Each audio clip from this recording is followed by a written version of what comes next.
Gusto mo bang lagi kang mamimiss at mapapanaginipan ng iyong ex? Hello mga guys, kumusta kayo? Panibagong araw, panibagong video na naman tayo. And sa araw na ito, isa na namang video ang aking ituturo sa inyo na simpleng gabay o simpleng pamamaraan na makakatulong sa atin. At bago ang lahat, gusto ko lang mag-disclaimer sa mga taong hindi naniniwala at hindi gusto ang mga kagaya nitong video. Please skip this video and maghanap kayo ng videos na gustong gusto nyo dahil ang video na ito ay para lamang ito sa mga taong naniniwala and gusto mag-try. Sa lahat po ng mga nagko-comment dito sa aking video dito sa loob ng aking channel, mag-iingat sa lahat ng mga nagre-reply sa inyo na dinadala kayo sa kanilang WhatsApp and Imo app upang makaiwas po tayo sa scam. Ngayon po ituturo ko sa inyo paano kayo lagi mapapanaginipan o laging mamimiss ng inyong ex. So, dito po is kailangan natin dito ng gagamitin. So, kailangan natin dito ng ating gagamitin. Kailangan mo lamang dito ng larawan ng inyong ex. So, kailangan, kahit yung sa ID size lang, pwede na yun. Basta ang importante is mukha ito ni ex. So, pwede mo itong gawin sa parehas ang kasarian. Babae ito babae, lalaki ito lalaki. And syempre sa ating babae at lalaki na mag-ex. So, ayun po, yun ang ating dapat na ihanda. And kailangan na alam mo sa iyong sarili na gustong gusto mo itong gawin. Kailangan na hindi ka nagdududa at buo ang inyong loob, tiwala at paniniwala sa paggawa nito.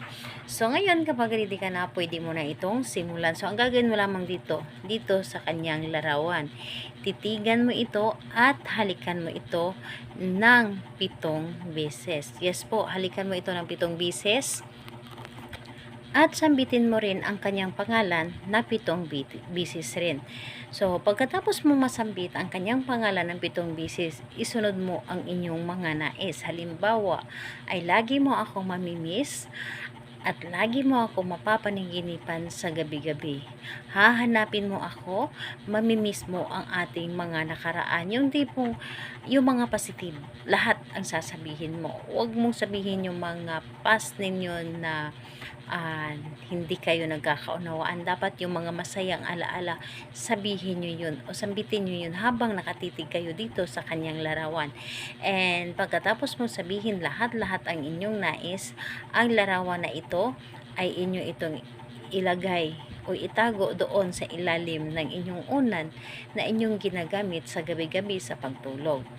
And bawat or kada tulog mo sa gabi-gabi, inyo itong kunin ang larawan na ito, halikan ng 7 beses at mag-good night ka and sabihin mo rin dito ang kanyang pangalan ng 7 beses rin.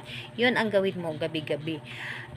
Asahan ninyo, yung ex ninyo ay bigla na lang itong kukontak sa inyo at hanapin ka o mamimiss ka dahil lagi kanyang mapapanaginipan. So, mamimiss niya ang inyong mga nakaraan. So, kahit anong araw ito, pwede mo itong gawin. So, ayun po, think positive ito ay napakaganda dahil mabilis itong gumana. So, ayun, salamat po sa inyo. Bye-bye everyone. God bless us all.